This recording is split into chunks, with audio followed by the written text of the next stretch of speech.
의사일정 제2항 교육, 사회, 문화에 관한 질문을 상정합니다.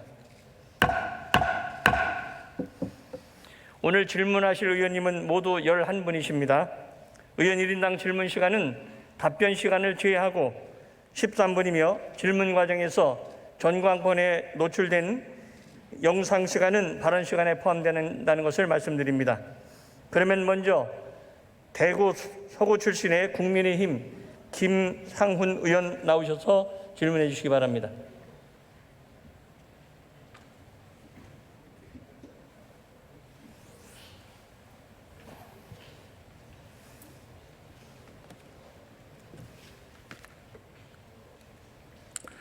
예, 존경하는 박병석 의장님, 선배 동료 의원 여러분, 정세균 총리님, 국무위원 여러분, 4일간의 국정질의에 수고 많으셨습니다. 특히 코로나19로 고통을 받고 계시는 700만 소상공 자영업자 국민 여러분들께 따뜻한 격려의 말씀을 드립니다. 추미애 법무장관님 모시겠습니다.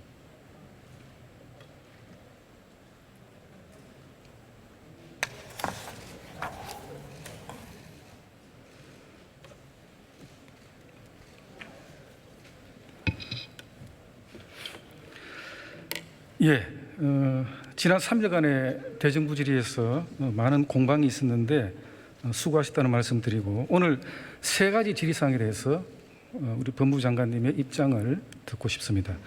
첫째는 국방부 내부 문건에 의하면 당시 아드님의 직속 상관인 지원 반장의 면담 기록에 부모님께서 민원을 넣었다 이렇게 기록이 되어 있어요. 우리 장관님과 부분께서 직접 민원을 넣으신 적이 있습니까? 저는 민원을 넣은 바가 없고요. 제 남편에게도 민원을 넣은 적이 없다는 것을 확인했습니다. 예. 그렇다면 아드님이 부모님께서 민원을 넣었다고 이야기한 그 배경에는 평소에 장관님이나 부군께서 아드님을 많이 챙겨주시기 때문에 당연히 본인의 병가 민원을 했을 것이다라는 그런 동기가 있었다고 판단되는데 맞습니까? 아닙니다. 오히려 반대로 저나 남편은 그 일로서 아주 바쁘고요. 아이들 제 아들 딸들은 거의 모든 문제를 스스로 해결해 하면서 살아왔습니다. 알겠습니다. 네. 부모님이 국방부에 민원을 넣었다라고 하는 아드님의 이야기 이거는 좀 현재로서는 좀 이해하기 힘든 면담 기록이 아닌가 하는 그런 판단입니다. 어제 민주당에서 장관님 아드님을 안중근 의사에 비유해서 위국 헌신 군인본분의 유훈을 실천했다고 이렇게 논평을 냈습니다. 물론 중간에 삭제했습니다만은 여기에 장관님 동의하십니까? 저는 그걸 보도를 보고 알았는데요. 제 아들을 안중근이라고 비유를 한 것이 아니라 안중근 의사께서 위국 헌신 군인 본분이야라는 안중근 의사와 같은 글을 남기셨는데 그 말씀처럼 나라에 헌신하는 것은 군인의 본분이다라는 취지로 아픈데도 불구하고 끝까지 군무에 충실했다 함을 그 말씀에 따랐다 함을 강조해 주지 않았나 싶은데 의원님께서 마침 물어보시니 제 아이를 너무 과장하거나 또는 명예훼손적인 황제, 복무 또는 탈령 이런 극단적인 용어 그런 걸로 깎아내리거나 하지 마시고 진실이 힘이 있는 겁니다. 진실 그대로 있는 그대로 봐주시길 바랍니다. 예, 너무 과한 보호가 오히려 아드님의 입지를 더욱더 불편하게 하는 거 아닌가 하는 그런 생각을 갖고 있습니다. 네, 과보호도 바라지 않고요. 네, 그렇다고 알겠습니다. 다른 병사가 누릴 수 있는 질병 시의 진료권, 치료권 또는 또 다른 병사가 마땅히 누려야 되는 그런 휴가 이런 것도 제 아이도 적절하게 보장이 되어야 하고요. 그게 부합하는지 그것만 봐주셨으면 좋겠습니다.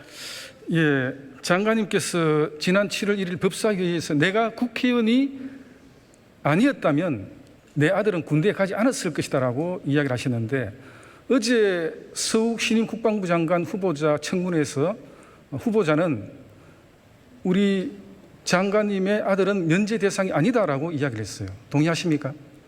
제가 면제 대상이라고 말씀을 드렸다기보다는 만약에 아이가 군대 가서 꾀병으로 아픈 것이 아니고 지속적으로 아팠던, 군대 가기 전부터 수년간 아팠던 아이이기 때문에 아픈 사실을 감추지 않고 그대로 신체 검사를 받았더라면, 아들은 신체 검사 전후를 통해서 병원 진단도 있고 또 수술을 받은 바도 있는데, 군 입대 전에도 만약에 진단서를 제출하거나 또는 재검 요청을 했더라면 현역병 복무가 아니라 신체 등급이 내려가서 다른 현역병 자원이 아닌 그런 대상이었을 것이다 라는 취지였습니다.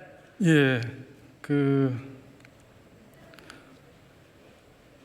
2017년 6월 14일, 21일, 25일 세 차례에 걸쳐서 당대표 보좌역이 군 관계자에게 아드님의 병가와 관련된 아마 청원 전화를 했는 것 같아요. 아닙니다. 당 대표 보좌역은 예. 아무 상관이 없고요. 그럼 누굽니까? 제가 그 시기에 당 대표였던 사실은 있으나 대표실을 보자는 사람들은 당직자들이고요. 지금 의원님께서 착각을 하시는 모양인데 정확한 것은 의원실의 보좌관이고요. 예. 당 대표 이전부터 그 10여 년간 저를 보좌해 왔던 의원실의 보좌관입니다. 알겠습니다. 그 사실관계가 그렇다고 달라지지 않을 것 같아요.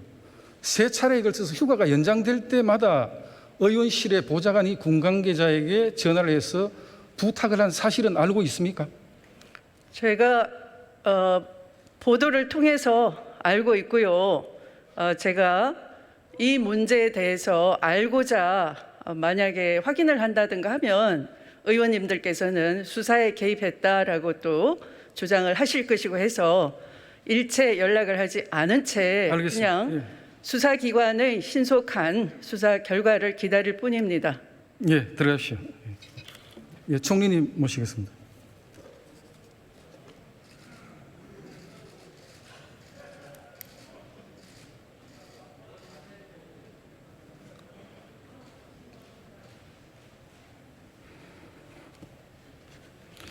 예, 추미애 법무부 장관의 아들 문제에 대해서는 논점이 이런 것 같습니다. 군관계 규정에 따르면은 병증이 심해서 민간 의료기관에 치료를 받는다 하더라도 군 의료기관에서 치료를 받을 수 있다면 군 의료기관에서 치료를 받아야 한다는 것이 규정이고, 두 번째, 1시간 정도의 간단한 무릎 수술과 3일의 입원을 거쳐서 19일의 병가 과정에 보좌관이 수차례 전화를 할 수 있는 병사가 대한민국에 과연 누가 있겠는가?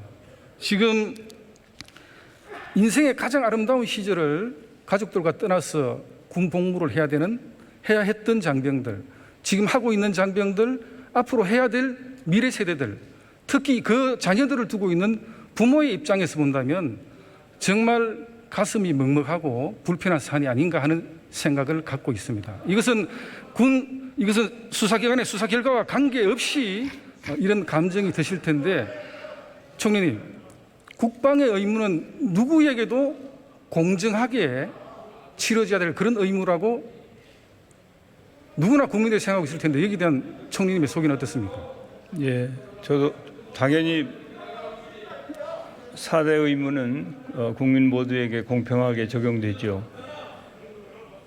예, 총리님께서는 당대표와 국회의장을 역임하셨기 때문에 제가 질문 하나 드리겠습니다. 우리가 더불어민주당에 대해서 세간에 회자되고 있는 당명 더불어만저당이라든지 더불어미투당이라고 지칭하면 그것은 국회 협치에 반하는 것이죠. 아시다시피 저는 지금 행정을 통할하고 있는 입장에 있습니다.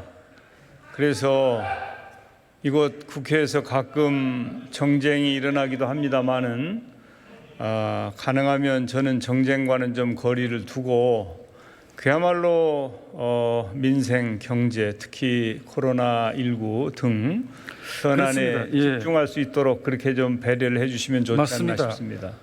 이번 대정부질의 첫째 날 더불어민주당의 모 의원이 제1야당 국민의힘을 탄핵당이라고 비하하는 지칭을 사용했어요. 저는 그거 협치를 부르짖는 국회에서 그런 일이 있으면 안 된다. 검도를 벗어난 일이라고 생각합니다. 앞으로 그런 사례가 이 국회의사당에서는 있어서는 안 된다. 그렇게 판단을 하고 질의를 드리겠습니다. 문재인 대통령께서 대통령 취임사에 모든 국민과 함께 가겠다. 나를 지지하지 않았던 국민 한 사람 한 사람을 국민으로 모시겠다고 이렇게 말씀하셨어요.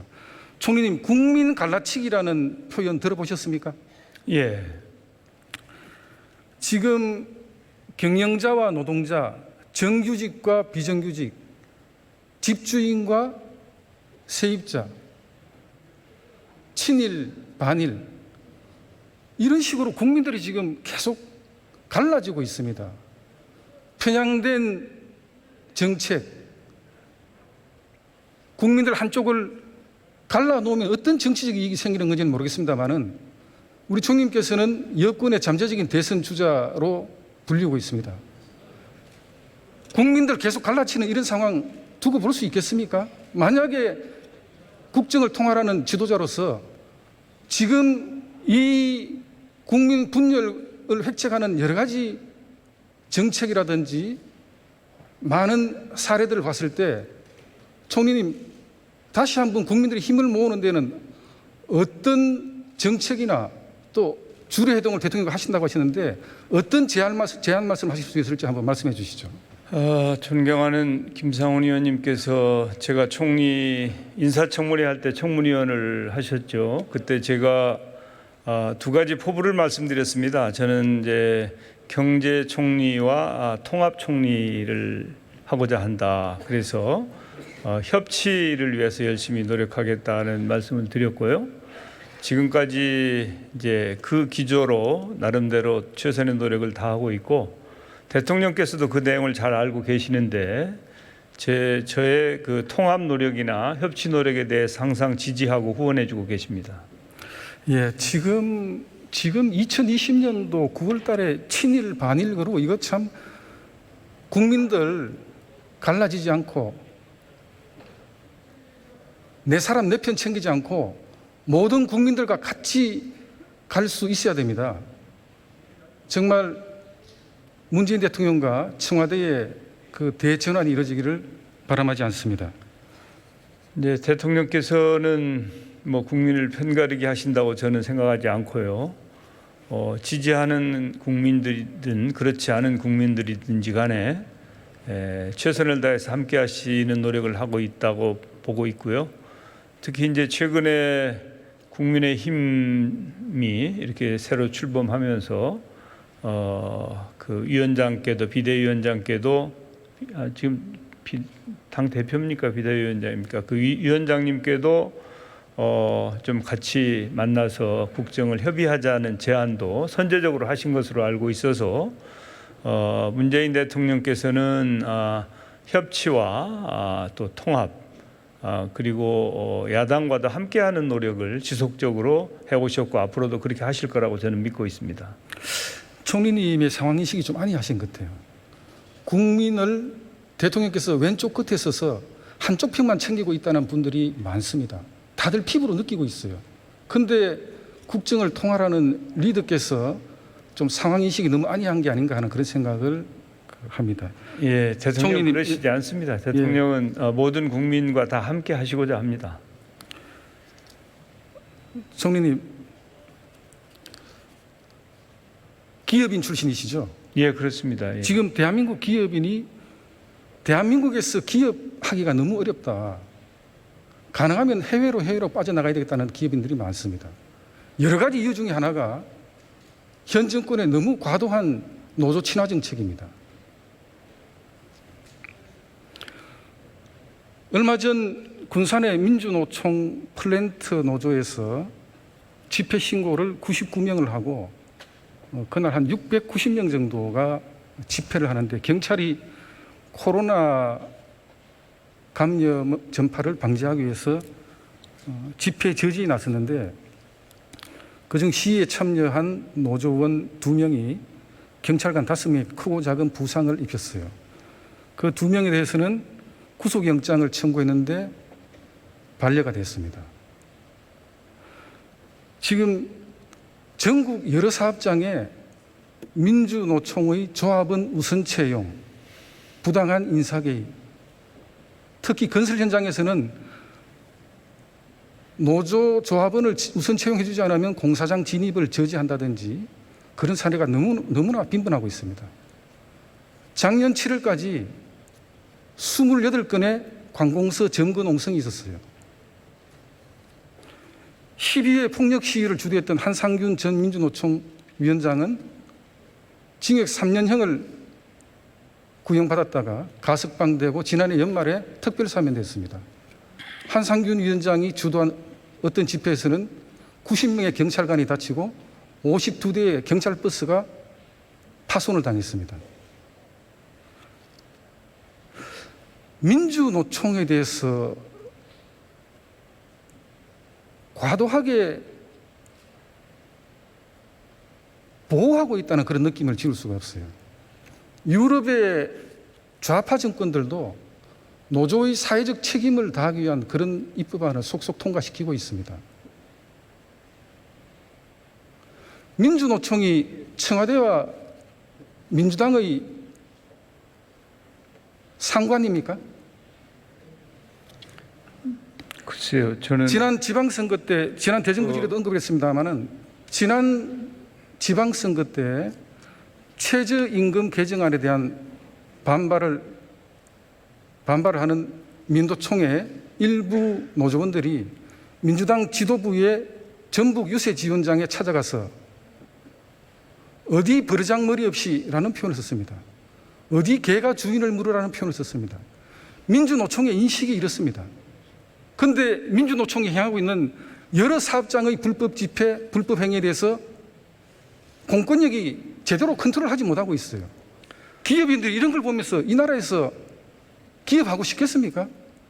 예, 총리님께서 노조의 사회적 책임, 노조의 부당노동 행위도 적절하게 제지가 돼야 된다는 데서는 어떻게 생각하십니까? 우리 김성훈 의원님 말씀만 듣고 계신 국민들께서는 참으로 그런 것 아닌가 오해하실까 걱정됩니다.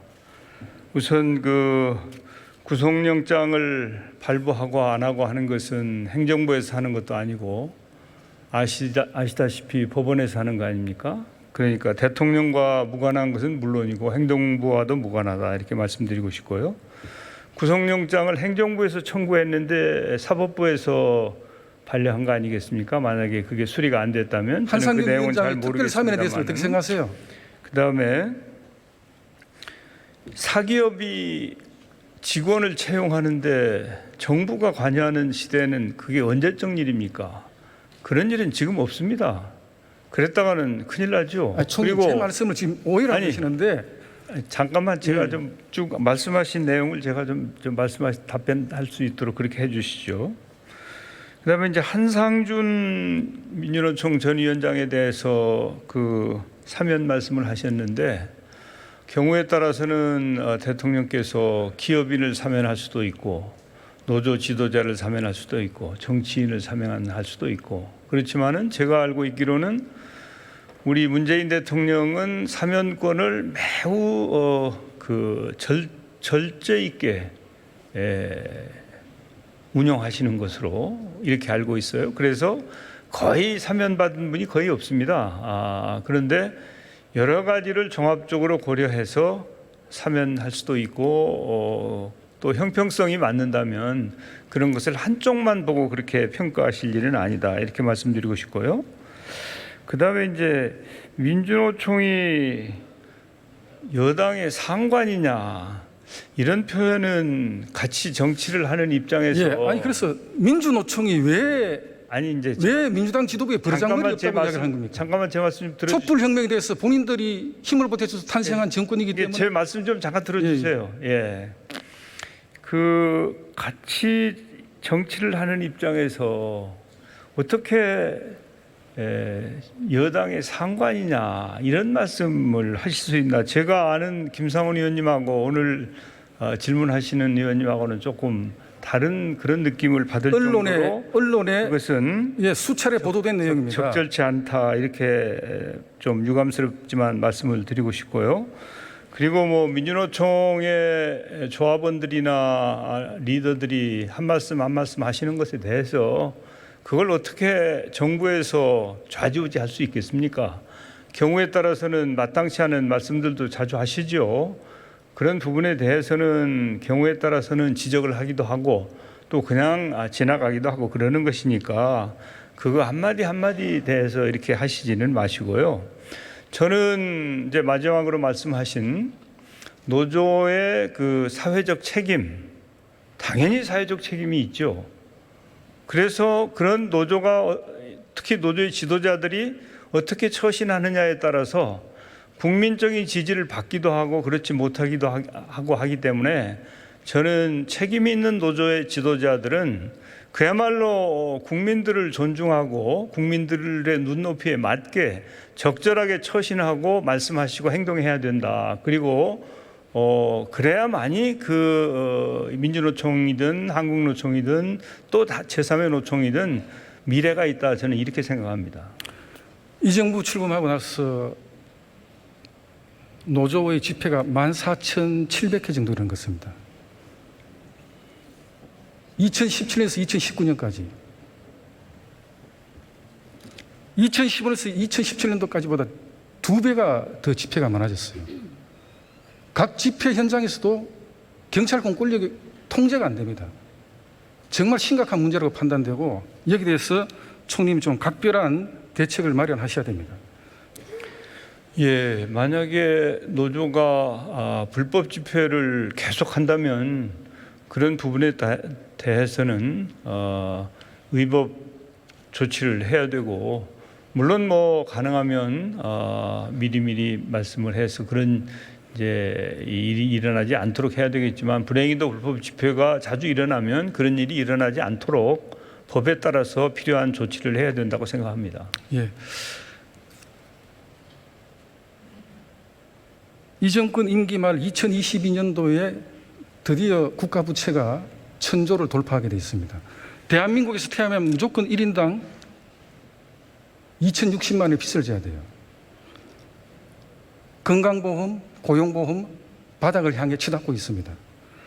문재인 대통령이 대표 시절에 국가 부채 40%에 육박하자 나라 국간이 답인다. 이거 왜 다음 정권에 증가하느냐라고 일가를 했는데 지금 국가 부채 이대로 둘 겁니까?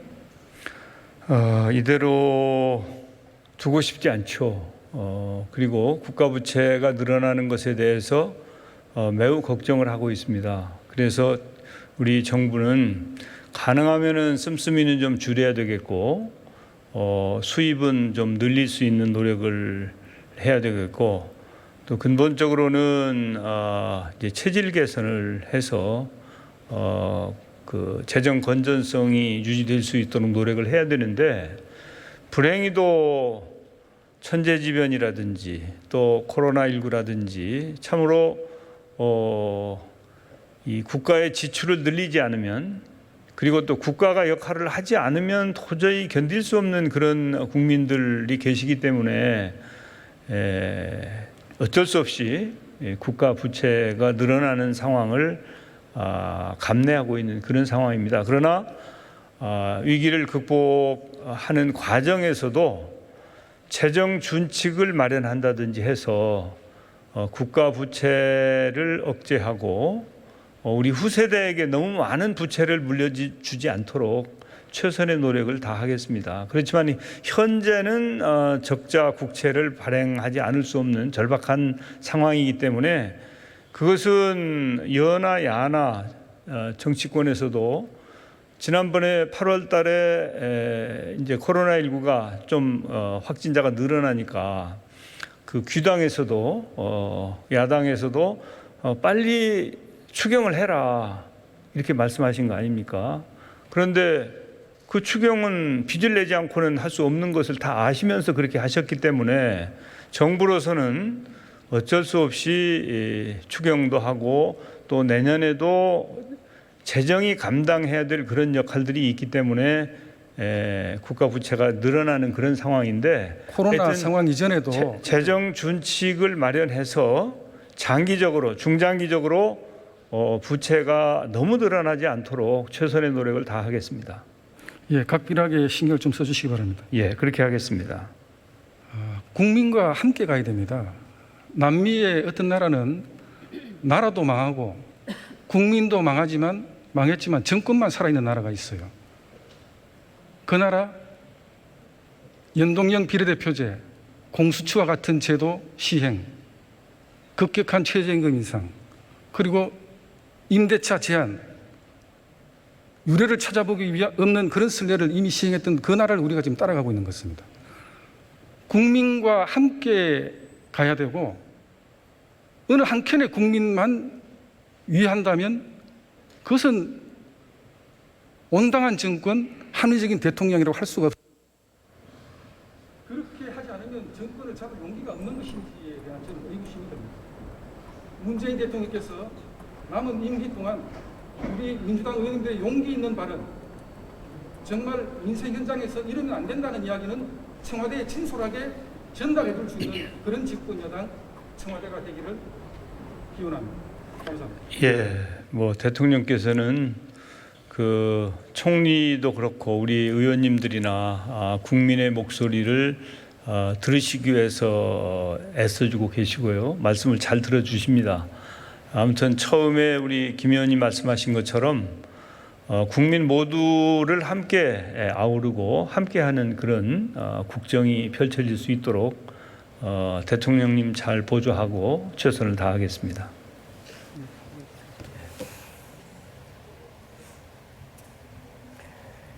예, 김상훈 의원 수고하셨습니다.